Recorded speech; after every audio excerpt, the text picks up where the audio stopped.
Namaste. Obviously, I chose uncharacteristically the Old Testament reading rather than the Gospel. But I thought that the Old Testament reading in particular brought up these topics that have been floating sort of in the undercurrent of the discussion over the last several weeks. Even Cain and Abel, and what does it mean when your brother's blood is crying out to me from the ground? And it also brings up one of those Bible stories they love to teach kids. You know, David slew Goliath. However, they, thank goodness probably, when they tell the kids' version, they don't mention that the stone penetrated Goliath's skull. They don't emphasize that part. And it turns out if you read it, it's kind of grisly. And you get all done with that, and you say, the word of the Lord, and everybody shouts, thanks be to God. And so this is a good thing, right? That God created everything that is and everybody that is, and one of God's children just killed another of God's children, and it's a good thing because the other one's politics weren't quite right. He was a bad guy, yes. Can't really explain how that happened in the traditional view either. And, you know, it is, I think, I really like, as Beth intuited, Rabbi Jonathan Sacks. He was the chief rabbi of Great Britain. He isn't now, and I don't know if that's like a rotating, I don't understand that, if it's a rotating position or like do you have a term limit, but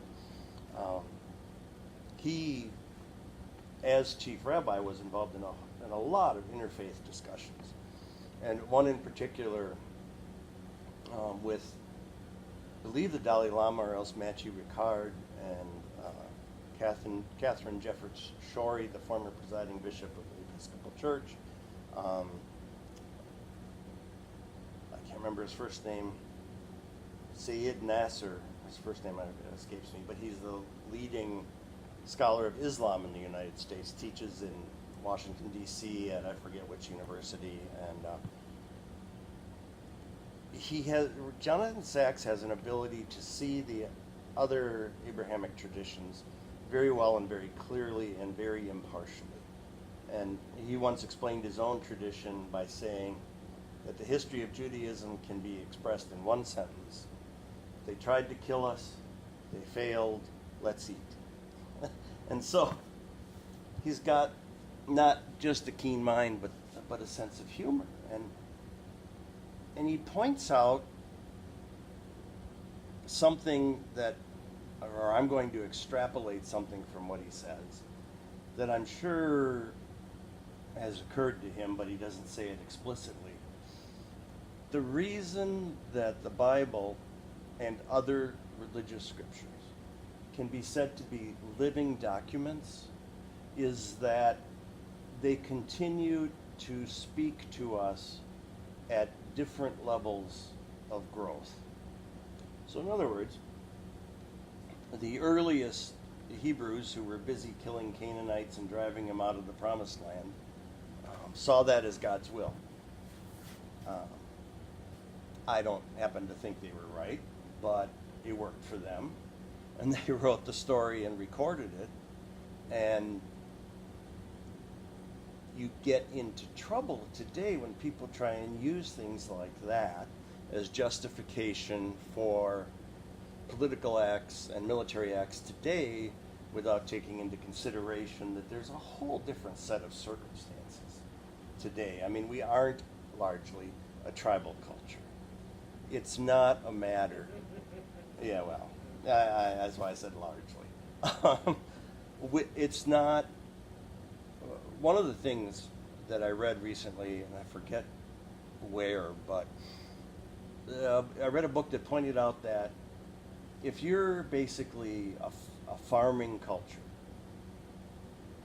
your ability to feed your citizens is absolutely limited by how much land you have, and especially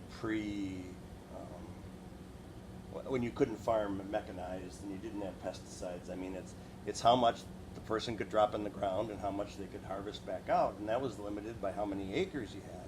So when you started to have more people than you had food, you had two choices. If you were the king or the queen, or the king who was a queen, you either let your people starve and eventually they would attack you and overthrow you, or you made war against the next group over, and you took their land and you took their crops and you took their money so you could buy more stuff. And eventually somebody else would do the same thing to you, and it was all very, very much a matter of survival. That's not so much the case today. And if we look back in history and said, well, those people did it, so it must be all right for us, that really is not solid thinking and reasoning. The Bible and all the scriptures of all the traditions talk about violent times as if they were normal, normative, and okay, but the living part of that document, those documents I should say, is what Jonathan Sacks points out, that it's not about just, for example, changing the order, flipping things around, the last being first and the first being last, but as we become more spiritually mature, understanding and having compassion for what it's like once the first find themselves last. Once some group that's been on the top all of a sudden finds itself on the bottom of the heap and now has to deal with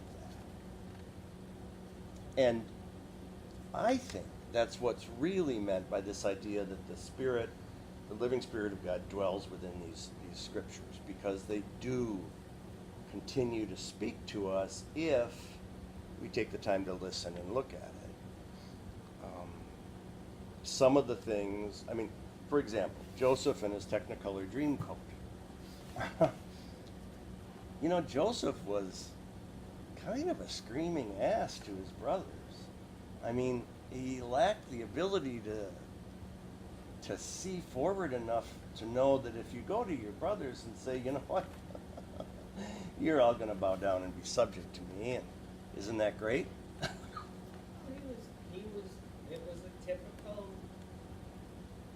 preteen or teen, and he was at that maturity level. Right. It was. The unfortunate thing is that they were bigger and older and didn't appreciate it. Well, exactly.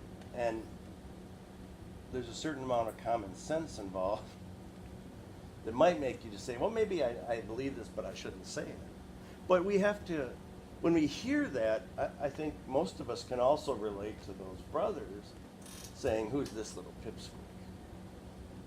And that's a doorway, I think, to compassion, and a doorway to seeing interconnectedness, and a doorway to seeing universal truth, that nobody likes their nose rubbed in much of anything, really, but certainly their mistakes. And that's not how these stories are popularly preached. A lot of these stories end up being told like as if what we're supposed to do is identify with whoever won, do what they did, and everything will be fine. And yet, that's not reality. I mean, that's not life. I mean, let's just say, for example, you thought it was a really good idea that somebody, because of their beliefs, could be allowed to be selective in what they did with their business. And if a gay couple came to you for a wedding cake, you think it's a good idea that that business should be able to say no. But then, if you go to a business where their sincere beliefs are such that the things you do and the people you represent are wrong, well, they don't have the right to refuse to do business with you. And how ironic that Sarah Huckabee's an evangelical. We really like, yes? The interesting thing I saw about that is one of my friends who's very much an activist in the LGBT community said you cannot, be angry about them for refusing service to, someone in the LGBT community and then cheer when they discriminate against somebody else. Yeah, I've seen that argument. I'm not convinced.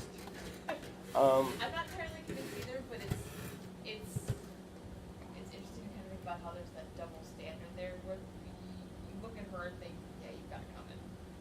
Yeah. But where's, you know, the compassion in that? Where's the Well, it's her indignation yeah? that I think bothers me. So what, I missed a piece, what Oh. happened to Sarah? She went after she got done, right in the midst of all this separation of children from their families at the Mexican border, and her defending that. She went out to eat in a D.C. area or a Virginia restaurant, I guess, and they refused her service. They told her she had to leave.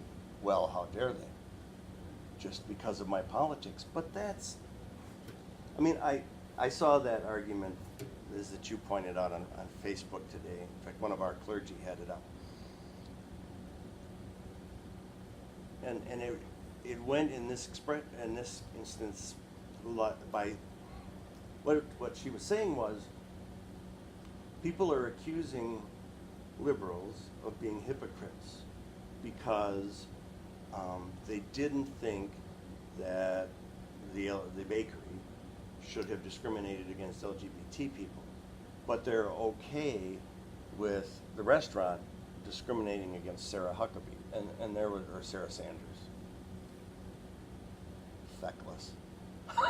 But there's a difference, because the hypocrite is the person who says, no, you can discriminate and choose who you're going to do business with. And then when it happens to them, turns around and says, well, this just isn't right. People shouldn't be able to do this. There's the hypocrisy. And I think people, when they see that, they celebrate or they rejoice, or however you want to say it, because what went around has come around. And I think that can be the tool for people to awaken. I mean, I think when somebody who generally would not be discriminated against, and I don't agree that she was discriminated against in this case, but when the shoe's on the other foot, and all of a sudden it's not okay, I think that shows forth a duplicity and makes very apparent this truth that, well, it's okay for me to do things, or if people do things that I agree with, that's okay, but if the same thing is done to me, oh my God, this is horrible. No, it's not. I mean, how many restaurants have a sign, we reserve the right to refuse service to anybody? And as somebody I heard on NPR pointed out, and you may like this or you may not, but a great number of restaurant workers are of Mexican descent, and asking them to serve Sarah Sanders is, in my mind, no different than asking somebody who isn't very enlightened regarding human sexuality to make a cake. And if you're going to say they don't have to make the cake, then you have to say they don't have to wait on people who are discriminating against them. I think his, what my friend's point was because it was taking that and saying that, we have to watch how we respond to it. We're like, kind of be up in arms about that, but I think it's fine for her to be, that was the, Yeah, I know, and I disagree. And it'd be really nice if, she learned something from this, but it's not going to happen. Right. Like what you're saying, it's like that shoe's on the other foot, and all of a sudden you're like, this isn't okay. Someone with common sense or like humanity would see that, and you're gonna be like, hey, wait, look how these people feel, Right. but don't have.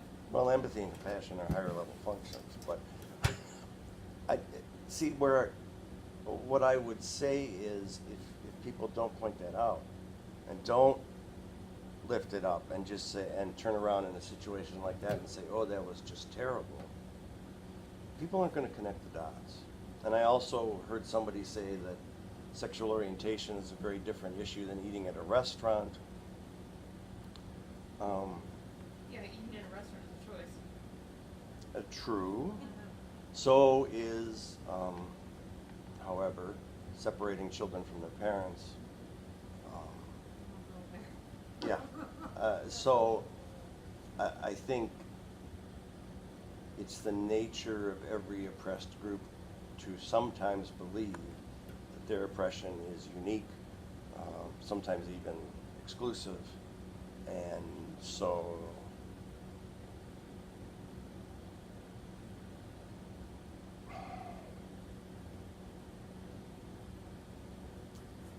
perhaps lose some of the power of their argument.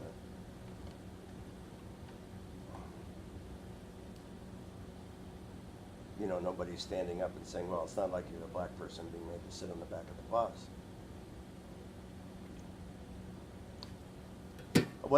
Hopefully what we do is come to a place where we say, okay,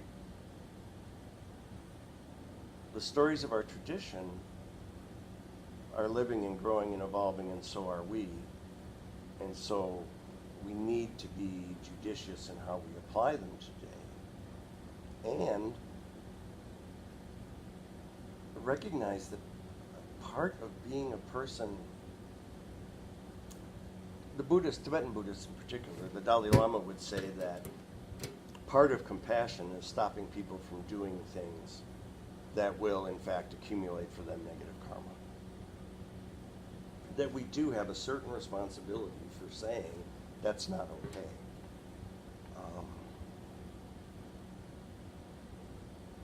I just don't. I don't buy the ranking of suffering. Well, I was discriminated against, but it was much worse than what happened to him over there. And he's over there saying, no, mine was much worse than what happened. And the way it impacts us is the same. Trauma is trauma, rejection is rejection, discrimination is discrimination.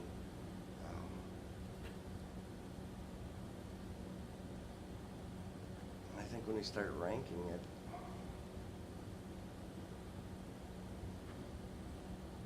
we do a disservice to others who have suffered.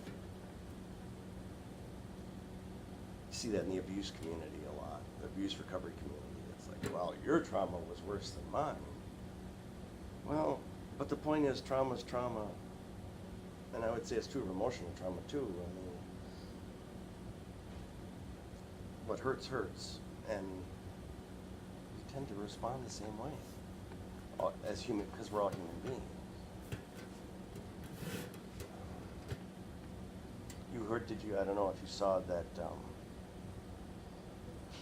was it earlier this week or late last week, that the head of Homeland Security, after she appeared in a press conference justifying separating children from their parents, went to eat at a Mexican restaurant of all places, and the patrons drove her out.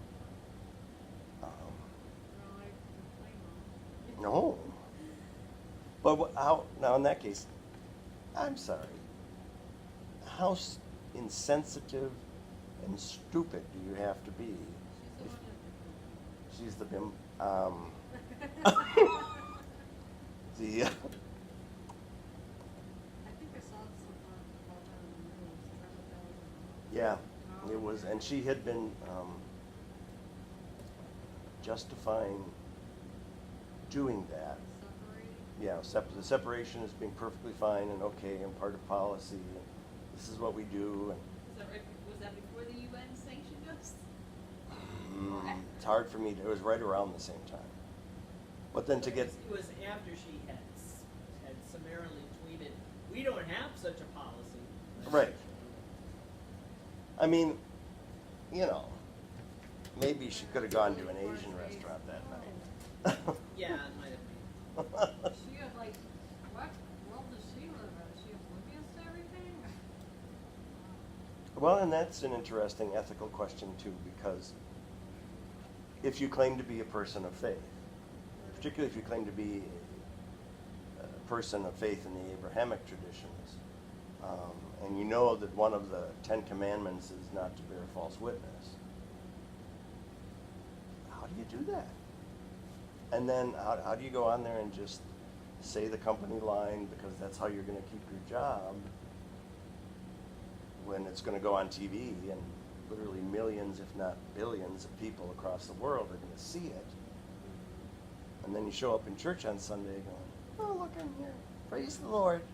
You know what we need to do to fix this country is, give a midget a slingshot. Give it what? A midget a slingshot. A midget a Fix the problem slingshot. with this country. It worked for the Philistines. A midget a slingshot. We have a bunch of them slingshots. But This is a total non sequitur to the discussion, but bearing, I would call myself, I was looking at my phone because remembering that last week we talked about the anointing, Mhm. David, and I don't know my Old Testament enough to know which sequence it was, so I was looking. this is after. I know. Yeah. But what was really interesting is like, well then, what went on in between there?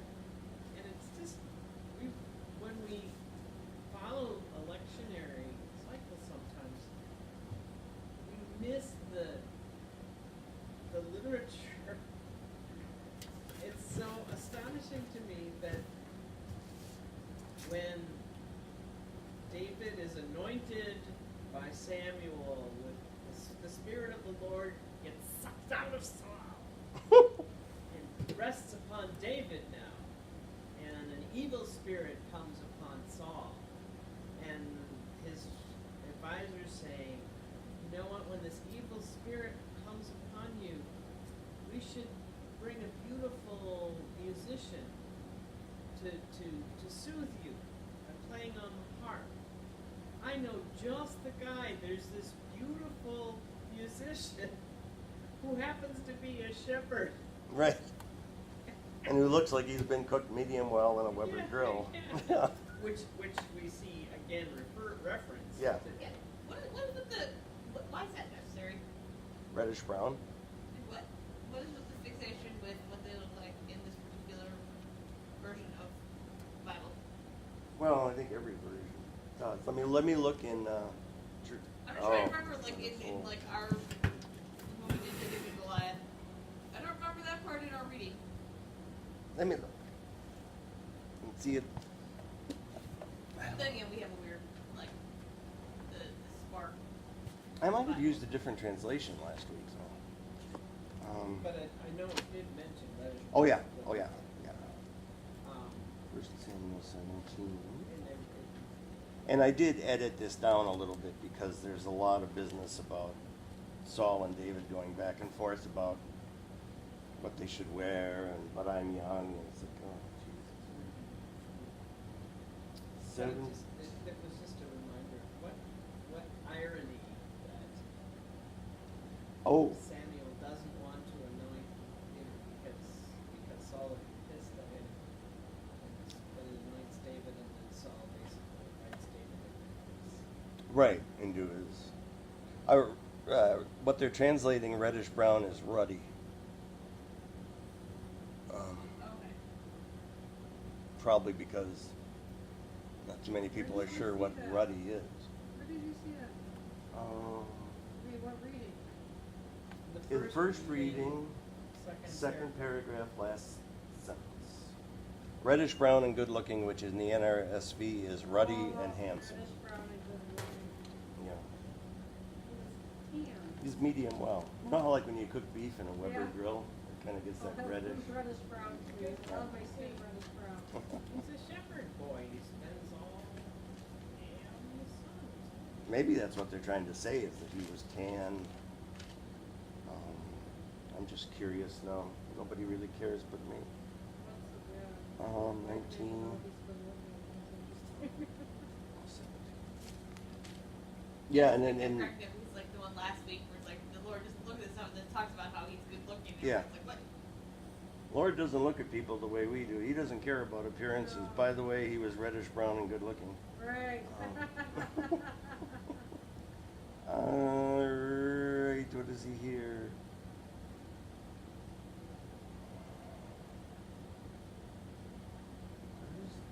Sling out to get to Philistine.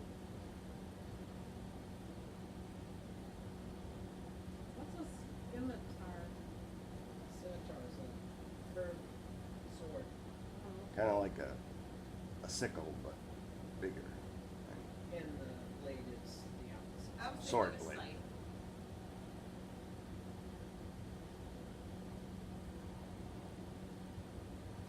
Okay.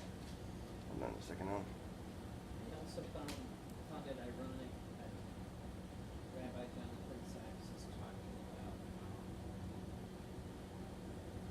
I agree, what ISIS does is inappropriate, but after you chose the reading about their heart going out to Hagar and Ishmael, because it is to Hagar and Ishmael that Right. That. the Muslims bring trace their lineage to Abraham. Right. The Jerusalem Bible, which is some people don't think is a good translation,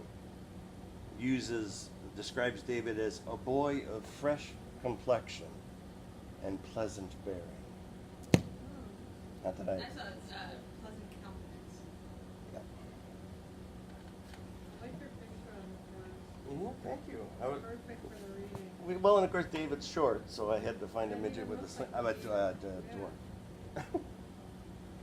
I said dwarf and not midget because I'm sensitive that way. Oh, I'm sorry. I should have said that we should give them short. That's right. The problem in our country.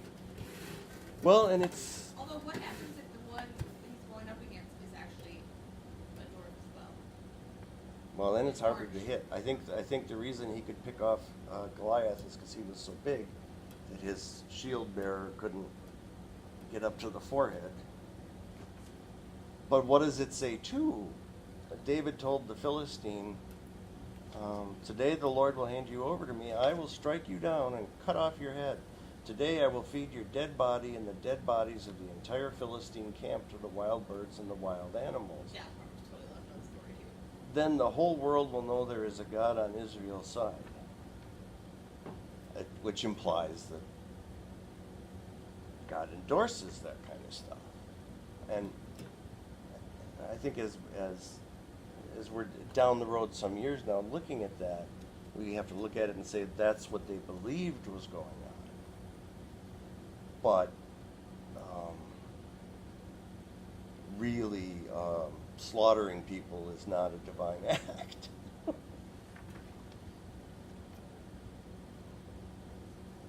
It's like, the Disney version of it that we hear in Sunday school is just that, David beat Goliath and that was the end of it. It doesn't talk about all the people he killed. Leaves that part out. It's like, okay, Well, David had a slingshot. He just took a rock and yeah, and he had Goliath took out after him. Goliath. That's the how end of I it. understood the story. Yeah, it kind of knocked him out or Yeah, made him that's run it. away One crying. stone. Yep. In the right place. Yeah. Like what I see is it's so stupid, but the old school like Mickey and the Beanstalk, where he the giant falls and so then Mickey ties him up. And the Oh, giant yeah. doesn't die, just gets tied up. Well, and It's funny how as an adult though, reading that I'm like, stuff that's always left out. It's like, wait, it's kind of messy. I think on the one hand, I mean, it's good that you leave that out of a kid's story. You don't want to traumatize the kid, but maybe we should pay attention to the instinct that leads us to do that. That says, there's something not quite right here, but I don't think leaving it out is the answer either. My first church left things out all the time, but then you don't know that it's there. You're not addressing it. You don't have to come to terms with it. You don't have to kind of develop a mature view and say, okay, maybe they thought this was okay, but we now recognize that that wasn't the best way to handle that, and that it isn't, that God does not put hits out on people. That God is not the Godfather. I want you to go get Goliath. I mean, I'm sure that's pretty much how it went. But, That's how it went, yeah. Yeah, God phoned David. Well, there were no phones. So, I mean, the good part is that Goliath said, hey, there's no point in all you guys dying, just send one person against me. right. But if David made true on his promise, then he went and whooped up on everybody else, fed their flesh to the birds, Tibetan sky burial. You know, and the Tibetans in the Himalayas, because the ground never thaws high up in the mountains, and because it's so rocky, the preferred form of burial is to actually cut somebody to pieces and leave them out for the birds to pick their bones cold. And a lot of where they are is above the tree line, so cremation is problematic. You can't get a nice funeral pyre going. Do you think we today, or that there are people today who follow religious or spiritual leaders equally blindly? I mean, where it's like if Fred says it's okay, then it must be okay. Definitely follow like that.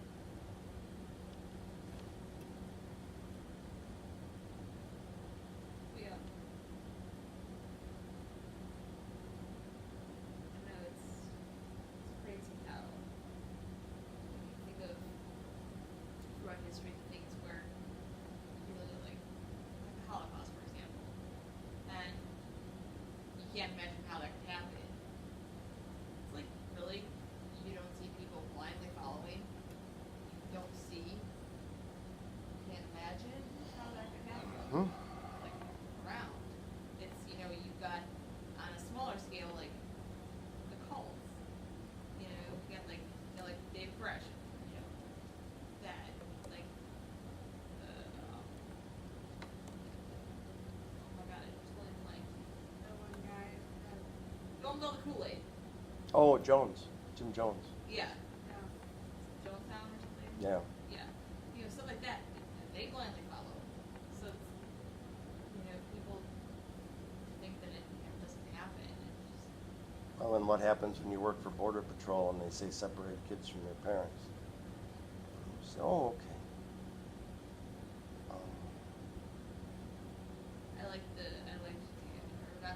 I appreciate the Border Patrol agent that was actually like a whistleblower that released the Right. recordings, and that was